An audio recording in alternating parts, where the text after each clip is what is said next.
علیکم، یہ سوال ہے اضطراب سے کیا مراد ہے؟ تو ہم اس کو ڈسکس کرنے کی کوشش کر رہے ہیں، اور پھر ہم نے لیکچر نمبر 47 بھی تفصیلی اس میں ریکارڈ کرا دی ہے۔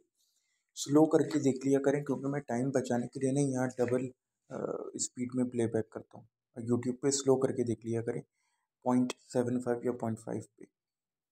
ویڈیو بن گئی ہے، انشاءاللہ کل تک جو ہے نا اپلوڈ ہو جائے گی۔ مضطرب اور اضطراب سے مراد یہ ہے کہ ایک راوی جو ہے نا وہ سند یا متن میں گڑبڑ کرے، یعنی یا تو سند میں گڑبڑ ہو کہ وہ اپنے سے اوپر کے شیخ کا کوئی اور نام لے لے، یعنی مختلف ثقات جو ہیں کچھ اور نام لیں، یا پھر ایک ہی شیخ کا ایک ہی شاگرد اس سے شیخ بار بار نہ، کیونکہ وہ خود مضطرب ہو تو وہ الگ الگ روایت مختلف موقعوں پہ ایک ہی روایت کو مختلف لوگوں کے نام سے بیان کرے، تو ایسا بھی ہو جاتا ہے، تو شیخ ہی مضطرب کہلاتا ہے۔ اور تیسرا مسئلہ یہ کہ متن میں اضطراب ہو، متن میں اضطراب یہ ہوتا ہے کہ ایک بندہ جو ہے اوور آل متن ایک ہی ہو، لیکن وہ الگ الگ الفاظ جو ہیں وہ نقل کرے۔ اس کے اندر پھر ایگزامپل بھی ہے کہ ایک حدیث ہے کہ رسول اللہ نے اس میں سپوزٹلی فرمایا کہ اگر کوئی بندہ اپنی عورت کے پاس حیض کی عادت میں چلے جائے اور مباشرت کر لے تو فعلیہ نصف، تو تصدق نصف دینار، تو وہ آدھا دینار کرے۔